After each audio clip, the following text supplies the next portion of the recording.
deep from the mud. There's dirt on my hands. Strong like a tree. There's roots where I stand. Oh, I've been running from the law. Try to catch me howling at the moon.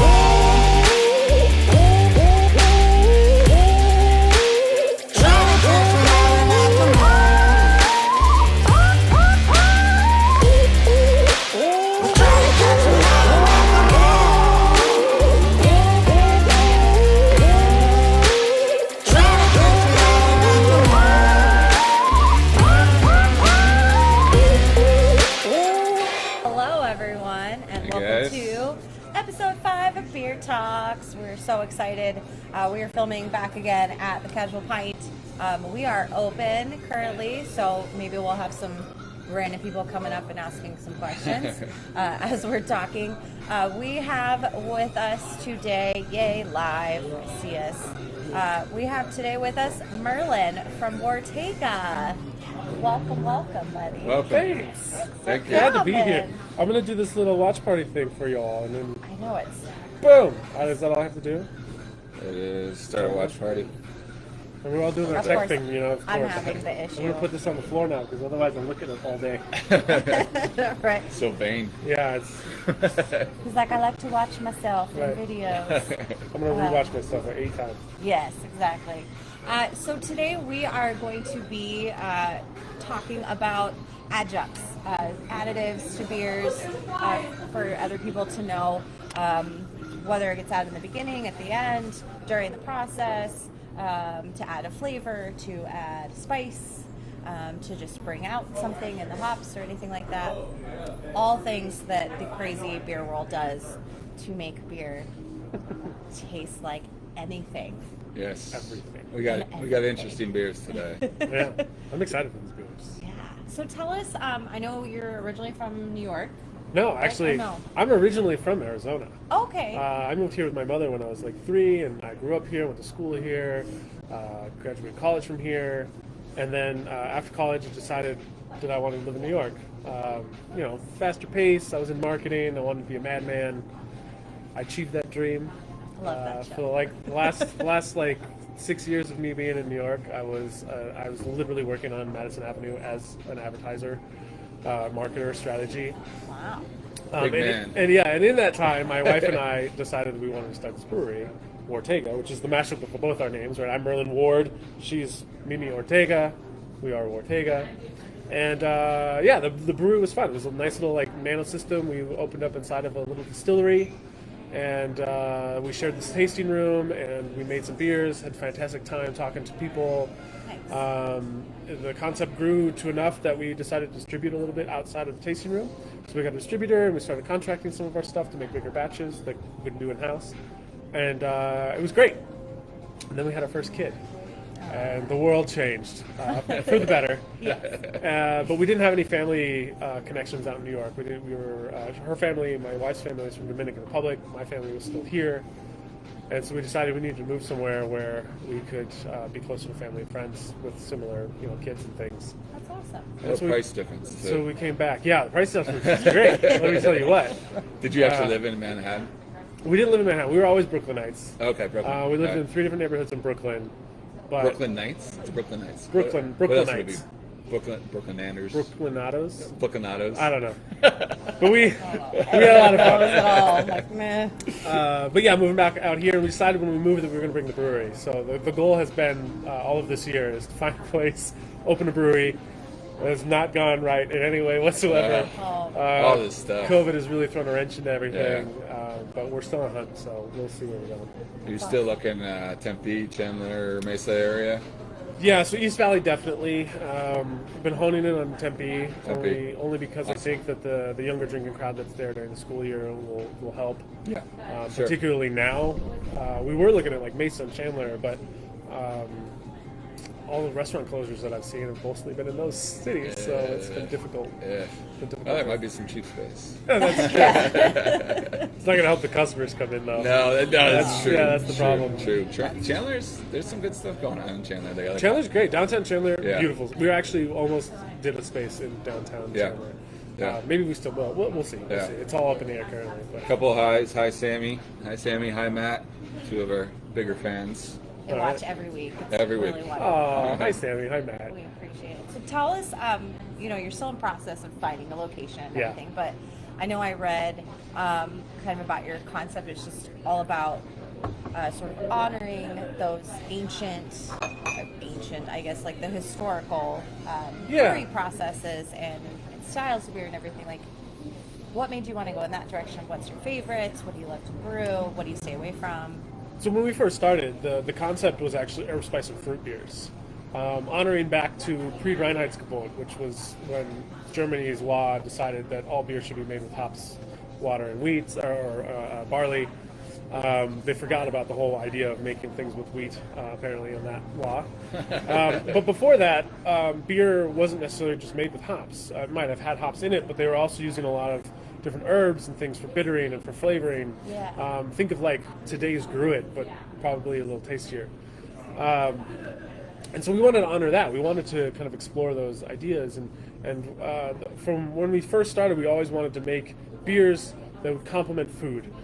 Didn't necessarily have to taste like the food, right? Like there are breweries out there that put out porters that want to taste like Snickers bars. Yeah. Not really what we We're meant. trying one of those today. Yeah, that's okay. But if you want a Snickers bar, go eat a goddamn Snickers bar. You don't need to drink it. Find a beer that complements that. So we always wanted like complementary. What about beers. Snickers bar and the beer that tastes like it? I mean, That's a double. Snicker bar is almost too much for me. I don't know if I can do that.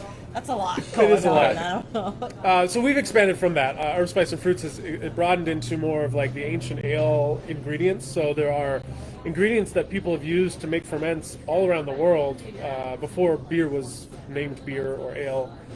This is what cultures were drinking for ceremonies, for religious reasons, and those ingredients are actually really interesting and oftentimes really, really tasty. And they're not incorporated in beers very often. So we want to explore that. We want to bring out these really interesting things that are used worldwide to make beers, to make ferments, and bring them into the beer culture. And given how heavily adjunct our beers are now, it probably would fit in just fine. Yeah. But our philosophy hones very much into expressing those ingredients, those adjuncts, and staying away from making beers taste like food that already exists. I love it. So trying not to necessarily reinvent the wheel. I don't want to but mimic food. I want to complement. remind people. Compliment. Yeah, no, that's great. I know Awesome. Kaya's really into that. Oh yeah, we've done So- quite a few like food pairing events here. We've Yeah. done like And- cheeses and dips. And stuff. beer is so much better than wine in that. Like Yes. because of what you can do to a You beer. hear that? It is. I'm sorry, winos, but beer is more complex. There's more ingredients in beer, and thereby just extrapolating all the combinations, you have more things you can do with it. That's awesome. Yeah. I love to hear that, especially because you think that, and it's nice to have other people. Yeah, that's actually true. Wine can only. I mean, be- I love wine. Give me a good Oh, I do too. South American Pinot, I'll take it. Pinot Noir is awesome, but for certain things. Absolutely. Well, let's get into Let's get into some tasting tasting. beer. Oh, yeah, what are we gonna do first?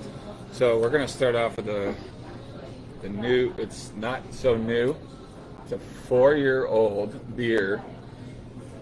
Kirby, you want to go ahead and describe it as a Yeah, so this one actually is by Jobin or Jobin. It's out of Haarlem, Netherlands. So it's actually overseas, and they did this as a collaboration with Cigar City out of Tampa Bay, Florida. It's called Wayne's World. It is a U.S. style blonde that they did with juniper and grapefruit, Love it. and then they aged it on cellarwood. Cedarwood, sorry, not cellarwood, cedarwood. So just a lot going on in this beer. Talk about, before we get into tasting it, like, Oh man. I know, it's very interesting looking. It's got quite a bit of sediment that at first we're like, oh crap, has it gone bad? But it's really from, I don't know. guessing It's from the cedar? it's suspended in there pretty good. It could be a combination of yeast and maybe some of the cedar wood broken down. It could be just, depending on what they made the blonde with, it could be malt proteins that have coagulated. Okay. It doesn't, so if you have sediment in your beer, it doesn't necessarily mean that it's gone bad or Right. is bad or it'll hurt you. All the stuff that's in there is what's in there anyway, whether you drink it fresh or not. Rarely does it change into something that's bad for you. Anyone who's gone to a sour fest knows exactly what I'm talking about. Yes. The next day is always horrible. But this smells great. This has Yeah, the nose on this has an amazing like blonde aroma to it, but some clear like aged notes to it. It's It has that almost like sherry quality where the malts have oxidized a little and created kind of a almost sweetness. smells wine-ish. Yeah. little bit. And there's a sweetness to the nose that you wouldn't typically get from a blonde. It's more crackery. I've had some back when I was studying to be a BJCP judge. We had tried some really aged Pilsner, like just old Pilsner, and it had that same kind of note to it, which is the Pilsen malt when it ages, it actually sweetens, and the beer becomes sweeter than it was when it first was brewed. yeah. Which in blonde style would be So helpful. as you're taking your first sip, Matt has a question. It's you personally and your beers. Do you lean more towards saisons and wit beers, or possibly lagers? He likes. Yeah, so obviously saisons and wit beers, prime bases for adjuncts, right? Like saisons are already adjunct usually, although you see quite a few straight saisons now. Wit beers definitely adjunct. Usually traditional wit beer is made with coriander and orange peel. We've seen variations on that. I'm trying to remember who did a Thai version where they put like Thai chili and Thai basil instead of orange peel. I feel like I know that. It was a while ago. It was like 5 years ago that I had that. Maybe Westbrook.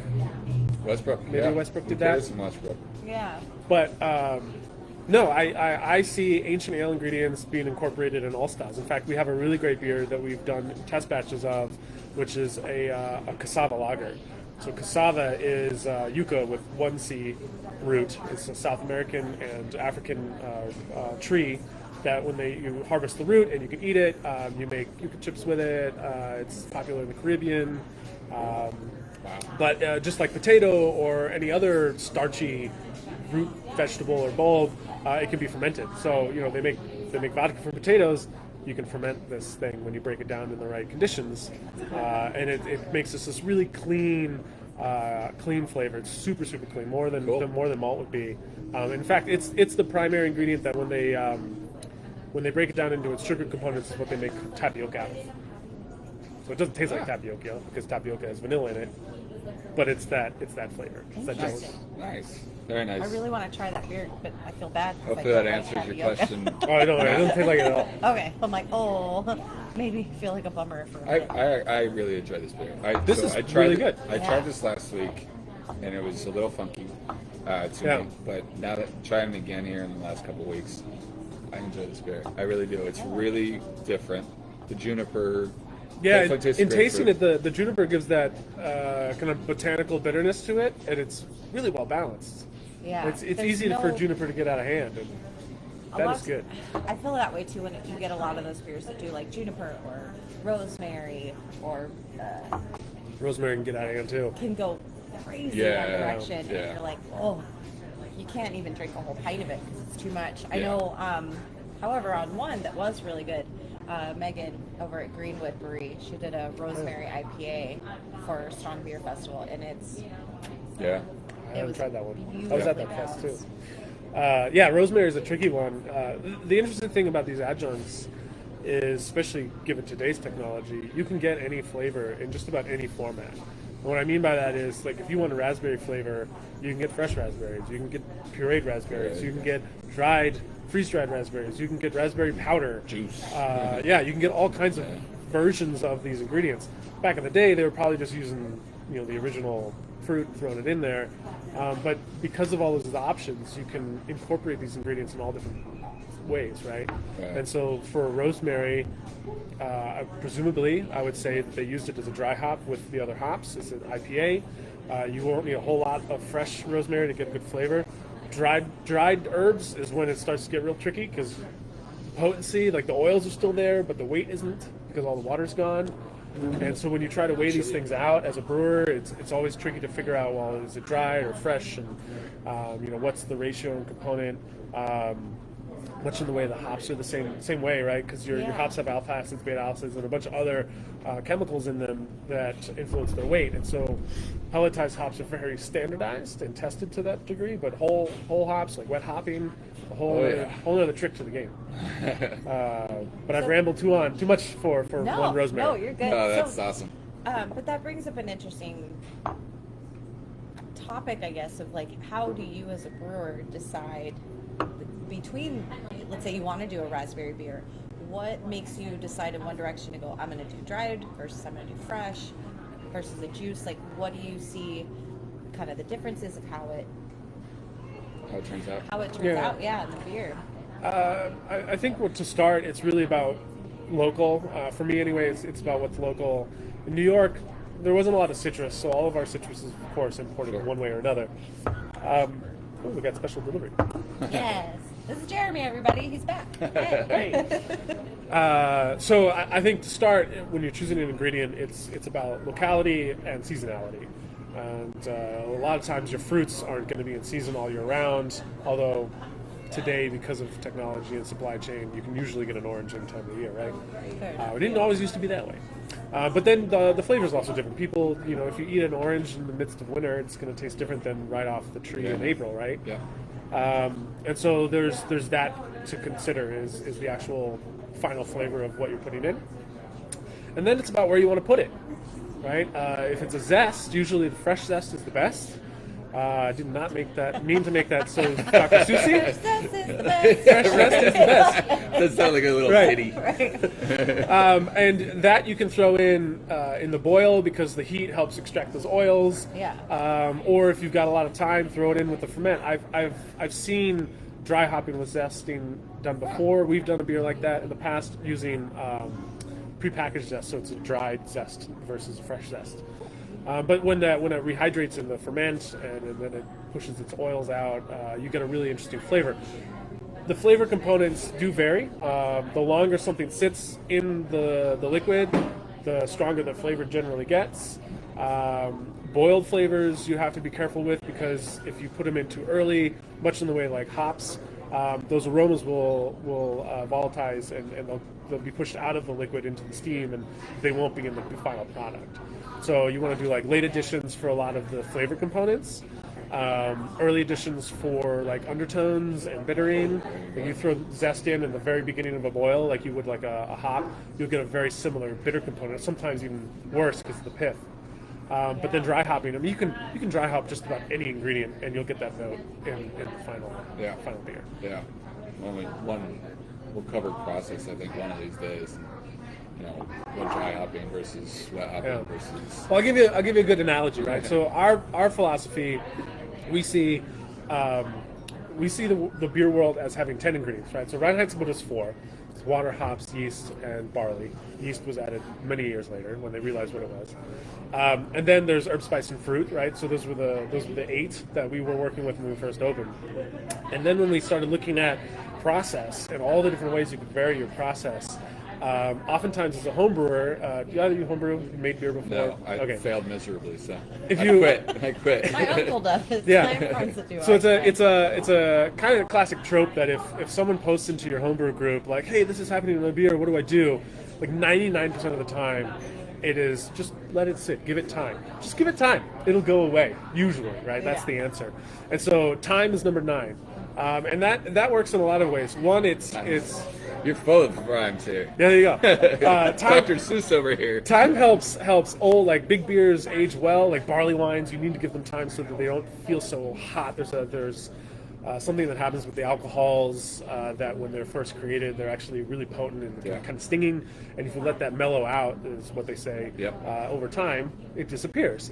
But then there's also sometimes off flavors that happen. You get a metallic note or you get acetaldehyde. Those are usually things that happen because of the equipment you're using or the yeast that you've added, and if you just give it time, the yeast tend to clean up after themselves. Acetaldehyde is fixed with time.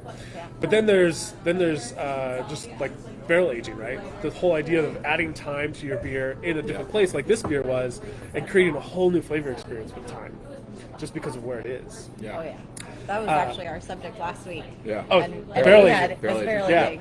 aging, or 2 weeks ago. And it's a lot of fun. Yeah. Oh yeah, it was 2 weeks. It's like a fun surprise for a brewer what's going to come out of it. Yeah. Ultimately, you end up with a good product with the That's blending. great. So we got several comments, questions here. Oh, good. Rob Fulmer's chiming in. Hi, Hey. Rob. What's up, Rob? It says Merlin U. Ward. Yes.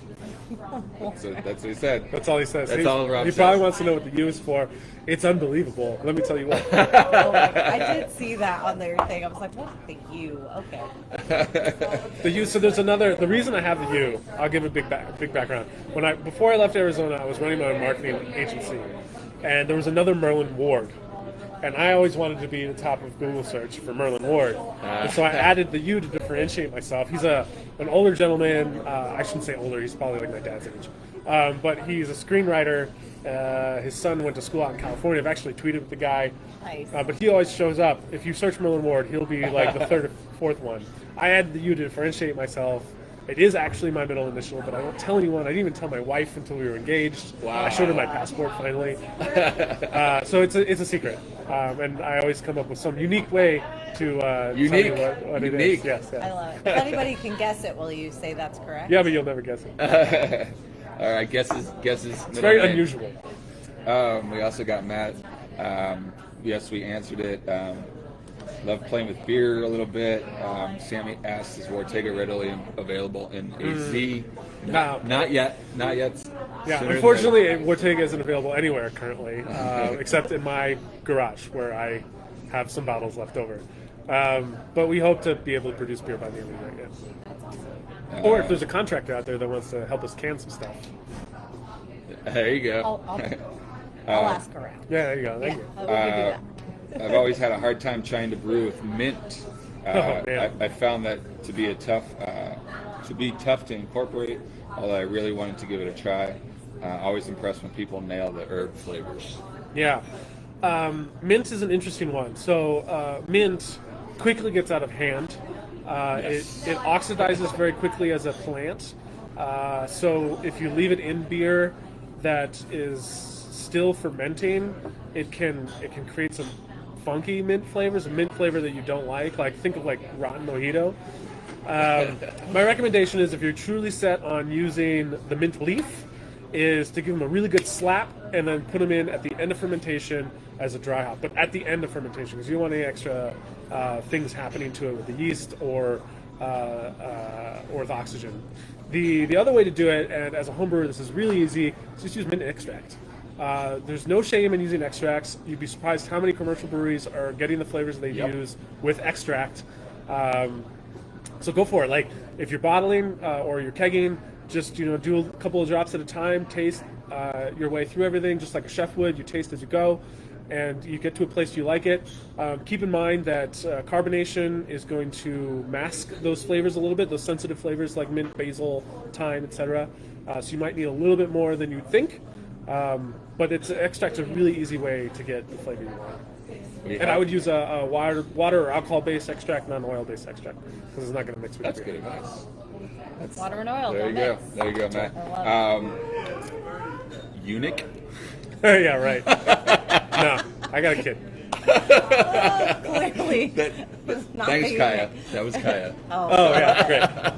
Love it, love it. Thank you. So just so we can move on to the next beer. Oh, yeah, I'll what keep is this? talking. So this actually is. What do we? Because I've been drinking it and I He like just it. started drinking. What is this? So this is from Tombstone, who we're wild fans of. This just came in a couple weeks ago. It is their rye IPA that they did with their buddy John up at the Chili's in Paradise Valley. Chili's, the restaurant. The restaurant. The restaurant. Yes. Which is, Okay. Yeah. I guess it's his good buddy. And so it's I want Chili's my baby book, Picante. baby book. Yes. Ironically, on the Untapped, it's like served best with their fajitas or their baby back ribs. Of course, sizzling. Okay. Yep. Sizzling hot. So this is Hi, their John, if Chili you're watching. Picante beer Cool. they came out with. It does have a little heat in the back. A little bit, yeah. And I wasn't sure if that was hot burn or is there's chilies in this. No, there's Chili's. Yeah, okay. There's It's Chili's. chili. Because it's hazy too. I wouldn't be Oh, yeah. surprised if there's some hot It's- burn. the base beer is the rye IPA. Good choice, obviously, to do with Chili's beer. Yeah. But Risky choice, but a good. yes, It ended up good. well done. Yeah. It's one of my favorite beers that they make is honestly the rye IPA just by itself.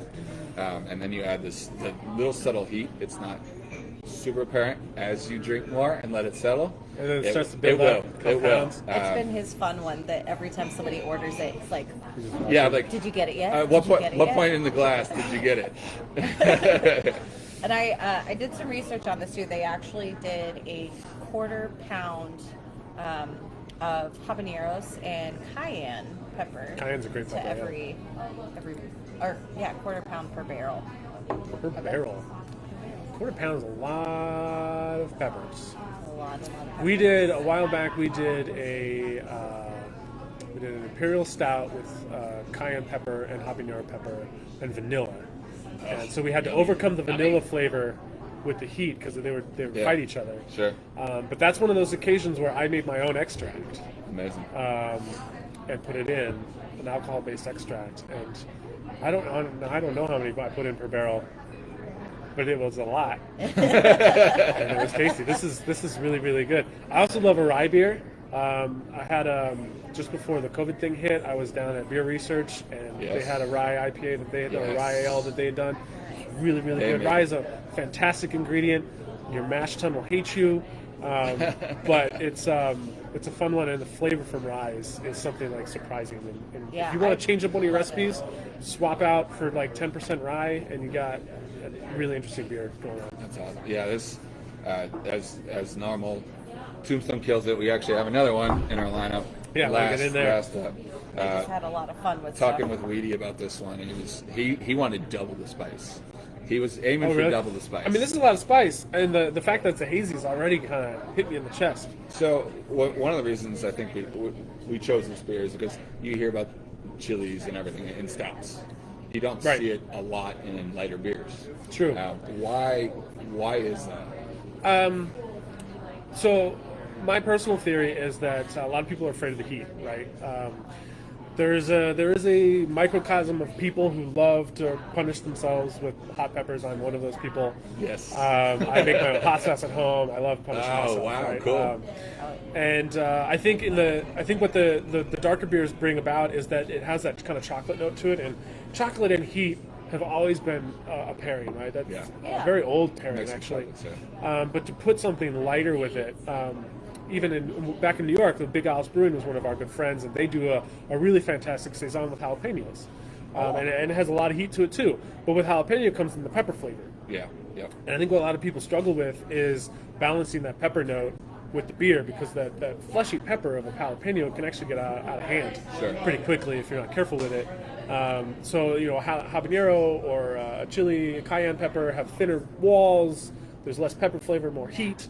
I saw a Carolina Reaper beer the other day that was really good too. Wow. So these thin-walled peppers, the really hot ones, you can have a lot of fun with them. Also hurt yourself with them if you're not careful. That's one where I definitely recommend doing the tinctures. So if you're going to do Carolina Reaper beer, just be nice to yourself. Yeah. Don't trick anybody. Try to murder everybody. But you can certainly add pepper to any beer. There's no, if you want a hot, spicy Pilsner, go for it. Was it Fate Brew did the hatch chili? The hot chili, that was really good too. I had that a while back. Yeah. Hatch chili is an interesting one because it's almost a sweet heat. That's why it's such a popular pepper.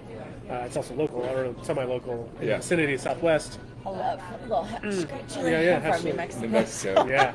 I'm very partial. When we moved, I drove my car through New Mexico to get here, and the first thing I did at the gas station stop was just buy everything hatch chili. It was hatch chili pepper, hatch chili chilies.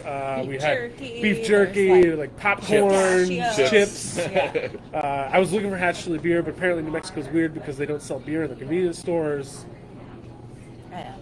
So take the good with the bad. Somewhere. Take the good with the bad. My sister chimes in. Hey sis. I love New York. I heart New York.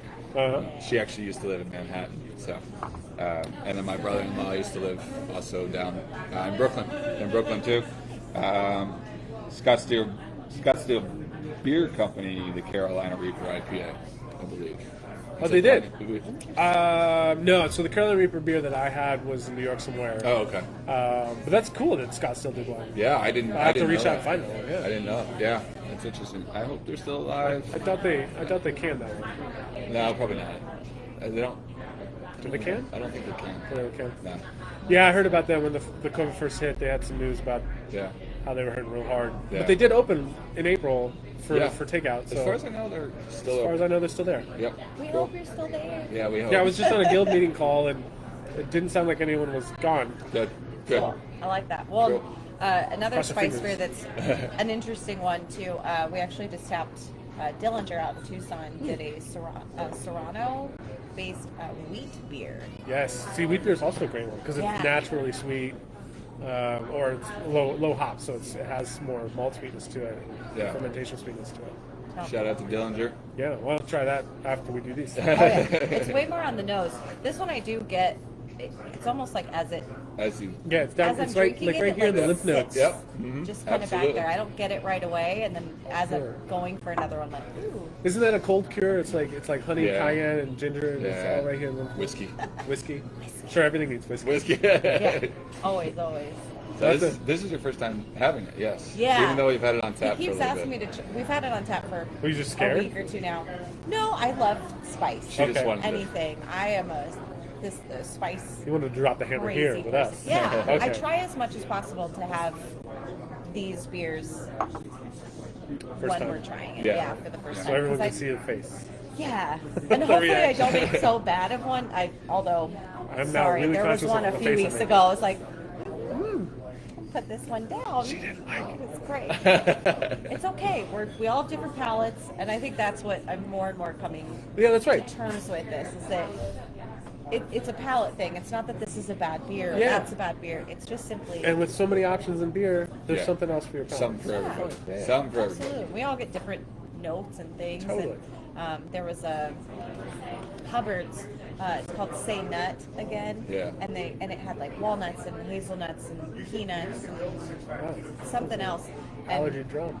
and we tried a whole bunch, and every single person like had a different Yeah. nut that was like more forward to them. So it was, Yeah. I thought that was I guess- kind of cool. Nutty for nuts, I guess. Not even nuts. Nuts for nuts. Hubbard's Cave. It's very famous. Love it.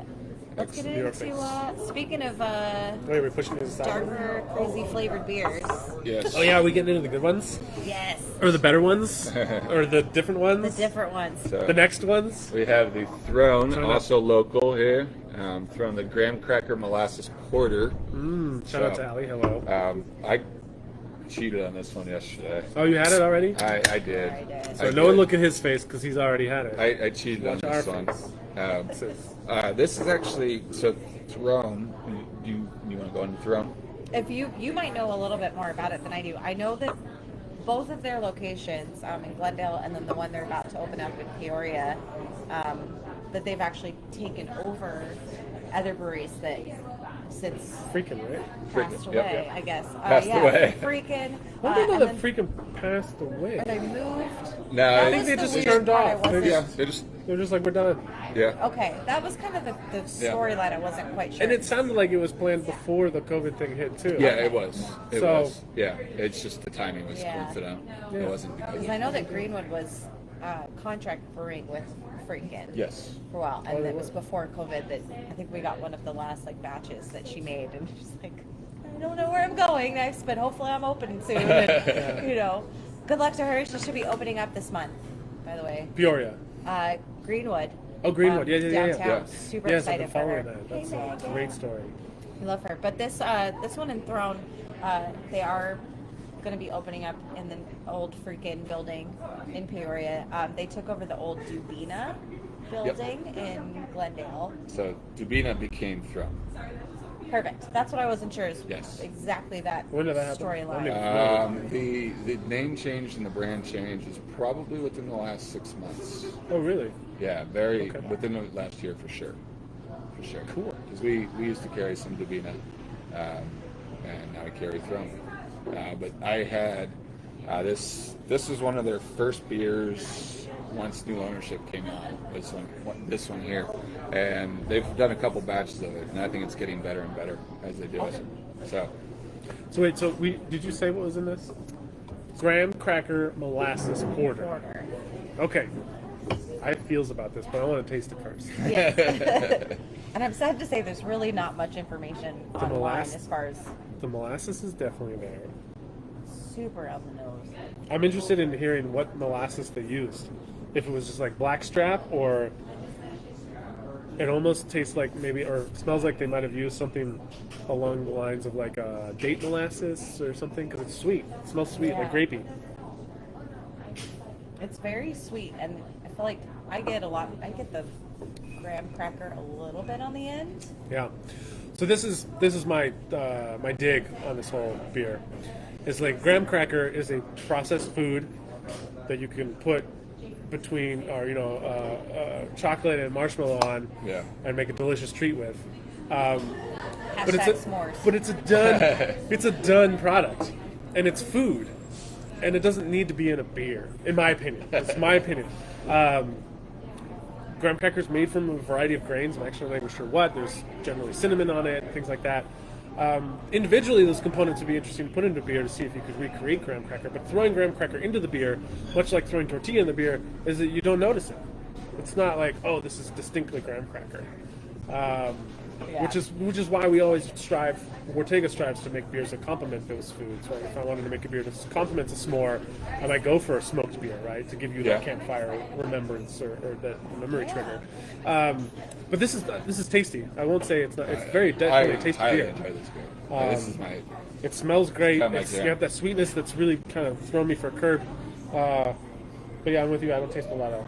I smell like cherry and prune and like a lot of rich, dark stone fruits. it's tasty. I really enjoy this beer. It is tasty. If you didn't tell me it was a graham cracker beer, I wouldn't know. Yeah, it's But I like it. it's enjoyable. Just get a Watch, little- now they're gonna amp up the graham cracker. Yeah. They're like, Like, well, gotta should make I There you go, asshole? Carlos. There you go. So yeah, well, talking about adjuncts and all that kind of stuff. Molasses isn't a super common. It's not, use. and molasses is one of those that is definitely falls in line with the ancient ale ingredients, right? Molasses is a byproduct of making rum. It's a process that it's like the tar solution that comes out of sugarcane production, and it is definitely used in a lot of things. I'm fairly certain that there are ferments in the Caribbean that I can't name by name right now that are made with molasses. We actually there's a very famous recipe from George Washington that is a molasses beer. And if you read this recipe, I'll have to link to it on the video later. But it's written in such a way that there aren't measurements. It's something like use 3 casks of molasses and 4 casks of water, boil, and throw in 3 sifters of hops.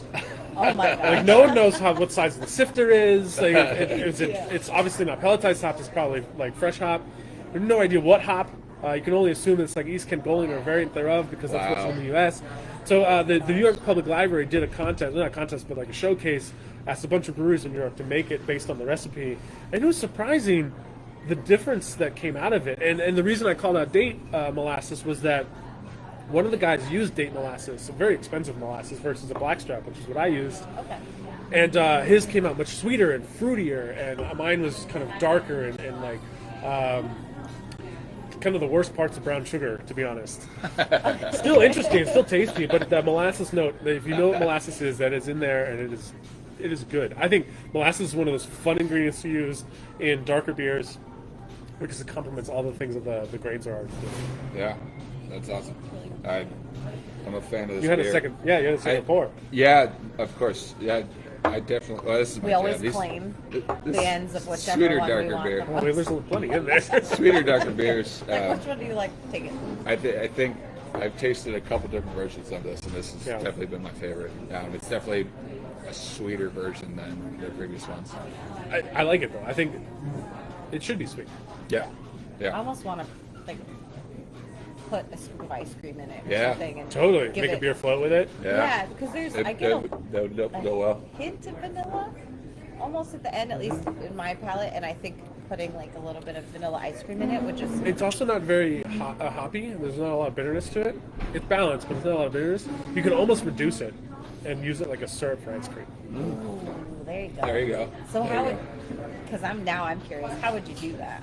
You just boil Just it. boil Just it, boil it and down. that's it. I would- Okay. Maybe low simmer. You don't want, caramelization or anything to happen for it to Yeah. get kind of burnt flavor. But like you do an evaporation of the So alcohol and water. I wonder if Throne has food up there. And apparently, it's pretty good. I have not had their food, but I hear really good stuff. I wonder if that's something that they do or will now be doing. Now should be doing it. Why Give it not? a whirl. Make some, I like all it. these different desserts with it and everything. We got a comment. Raged Fury. Are you guys up? You guys aren't open yet, but they're opening soon. Raged Fury is in the house. Nice. We will have them on, I think, next month. Cool. Hopefully. Well, just a fun fact. Because I always like to read a little bit about the styles and everything before I move on to the next Oh, one. yes. Because I read this and was like, I literally laughed out loud. This is not the funny part, but porters were actually the first industrial and international style of beer ever. I guess this was the very first one that they were transporting over 5 different countries, and Those are like Spain, France, Germany, or Belgium. Belgium, in the UK. In the UK. International. International. We crossed the water. We crossed But I the... thought that was kind of cool. It was like you read a lot about the history of beer and everything, but then to hear that they really sort of said porters was the one that they sort of laid claim to say, and they were the first ones to be considered industrial, so like mass produced. That's interesting. Huh, yeah, it is. I wonder because I know that porters and like dark miles all came about after the invention of patent malt, black patent malt. It was essentially a way of killing malt to be super super dark without creating like charcoal, and that kind of led the way into the dark beers. And I think that was even before the invention of the hydrometer or the thermometer. So, I mean, the way that we brew beer today is actually pretty new, relatively speaking. It's like in the last 200 years have we had this much control and measurement of what's being made. I know in the first episode, Brian talked about the handwritten like recipe and all the calculations he's doing. Like all that stuff is only been possible in like the last 200 years. Before that, they were just boiling it and winging it. I mean, it's just like that George Washington recipe. Yeah. You just add some sifters full of hops, and then you got it done. And that's why every household was like, "Oh, well, you got to try, Mary's down the road here. She makes the best ale for her house." And it's because they were doing different things with whatever ingredients they had on land. Yeah. And that's what makes beer so interesting. Yeah. It's like Absolutely. household to household, it could be different. Well, Absolutely. the funny part that I thought you would like is that the OG name for porters was the full butt. The full butt. The full butt. Cheers to the full butt. B-U-T-T. Full butts. Cheers to the full butt. Full butts. Apparently it was casks that they... It's the cast they shipped it in. Yeah, that they shipped it. It was called a butt, and it Yeah. was the only thing that they could fill a full. That's also theory why they call pork butt. Because it's not the ass end of the Yeah. it's the shoulder. Yeah. But they suggest that it's when they ship that pork part, they put it in the same casks, Oh, and fun. they called it pork butt. So we put beer in the butt. And now they put the beer in the butt. Don't do that. Stems to the One porter time in name. college, right? Right. No. What? No. Moving on. All right. Oh, There's yes. a movie So where they do that, right? it was brought to my attention. So we had a beer and bacon pairing with 8-Bit. Oh, nice. We did. Love bacon. And we did a stout glaze on one of the bacons. We reduced one of their stouts. Their Totally. black mage stout. And that's right. And God, that was so good. That was awesome. Where'd you guys got the bacon from a local... Bacon from Hobie Meats? Hobie Meats? No, right up here. Nice. Hobie Meats, Kaya, if you're on, Shout correct out. me if I'm wrong. They were amazing. Right up the Just like street, this literally thick straight cut. up the Thick cut bacon. That's the best way. It's delicious. It's the only way. Very, very good event. All right, guys, here we go. Last one, Tombstone, Ringo's Roush, Smoke beer. the smoke beers, Roush beers. Yes.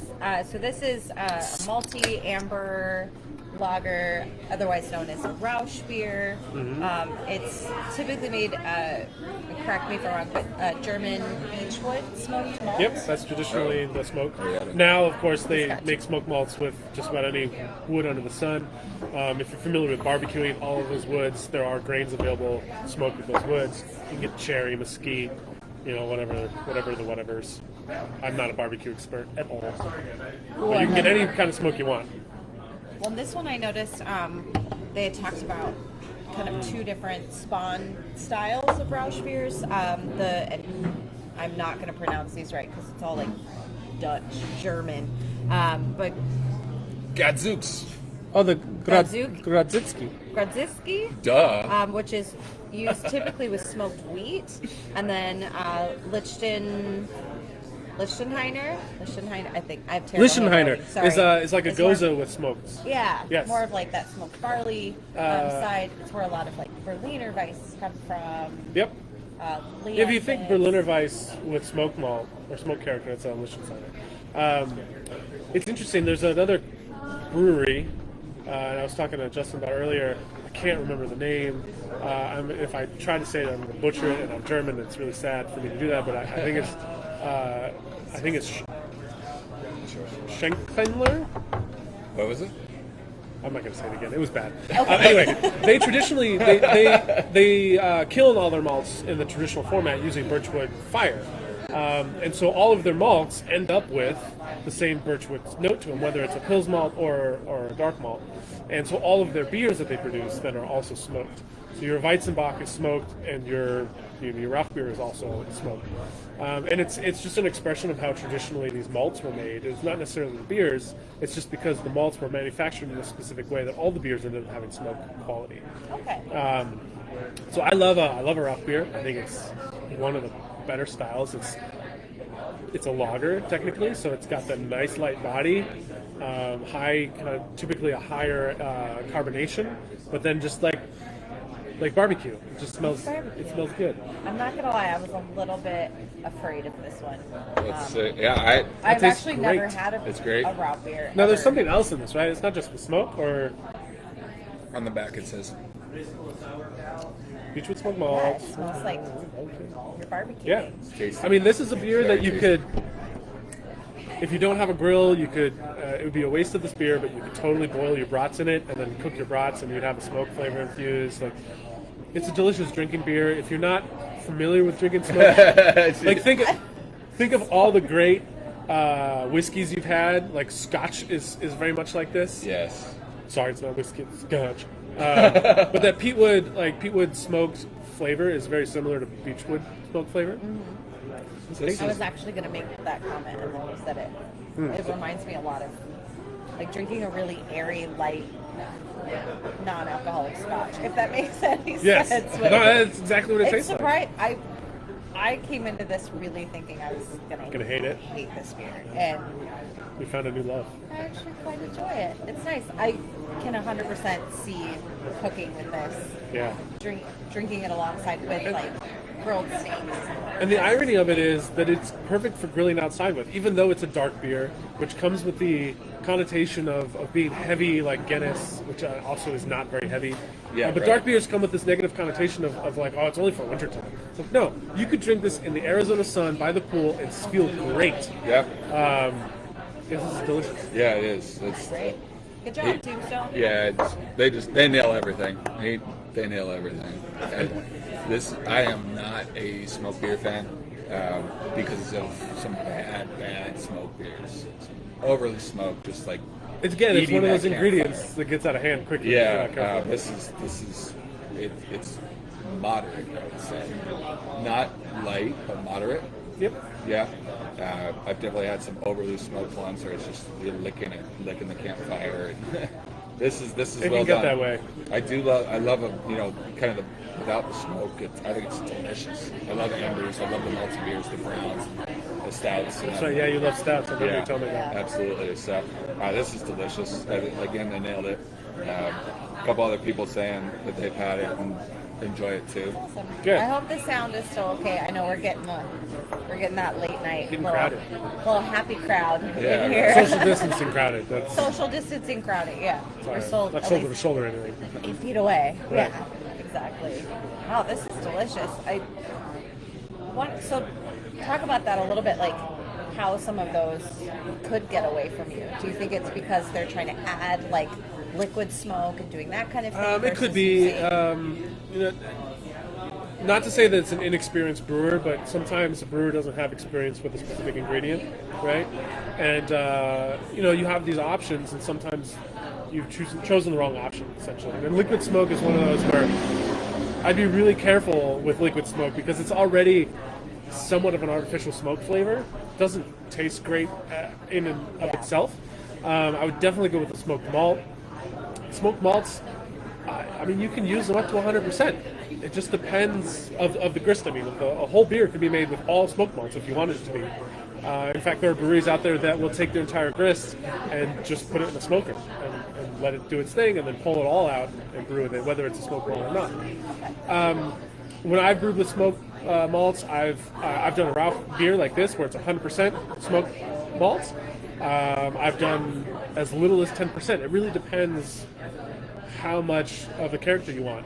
My personal belief is that if you say that there's a flavor in there, it should be there. Yeah. And so if your smoked flavor is too dainty, and it's not a component that kicks you in the face the way it should, I feel like you're leaving some impression on the table there. It's a little lackluster. Because I've had lackluster smoked beers, which is sad. Well, and that, unfortunately, that does happen quite often, where you get a beer and you read it, it's supposed to have X, Y, and Z, and strawberries and blackberries and and then you try it and you're like, okay, I guess it's there. Whereas And there are a lot of ingredients like that. A lot of your berry fruits are like that, where you need just a shit ton of berry fruit, almost to a point where it's not profitable anymore to get those flavors right, or you end up using an artificial flavor and potentially having someone have a bad reaction to it. Not allergic, but just that it tastes artificial. Yeah. Thinking like all the White Claw flavors, all of those taste artificial. Yeah. When just as easily you can make the same thing with fruit, it'd just be more expensive. Yeah. Yeah, Sure. that's very fair. What so I know you're looking for a space right now for Ortega. Obviously in Tempe, like, what's your sort of dream brewery? What does it look like? What are you going to open up with? Oh man, what's your hopes? At this point, I just want a space to brew beer. Yeah. I definitely want to have a welcoming space. So the way that I've always approached our brewery is that I want it to feel like your living room away from home.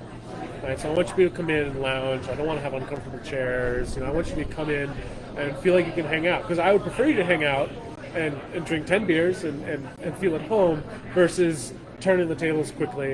So that's like the business philosophy behind the space. I definitely want the brewery and the brewing philosophy to be a part of everything we do. We do anticipate having food, so there's going to be a very big focus on pairing the beers that we produce with the foods that are on the menu. I've always been very open with the brewing space, so there's constantly people walking through. When we were open in New York, I used to take people back from behind the bar, and we would go and just sit in the brewery for a little while, have a couple beers, and hang out. Like, it was no big deal. Didn't let anyone touch anything, but you could sit with the tanks. You could hear the bubbling. You could smell like that day's brew. Yeah. You could hear the compressor kick on from the cool room. So I've always made it a welcoming space. The underlying theme of our brewery has always been family.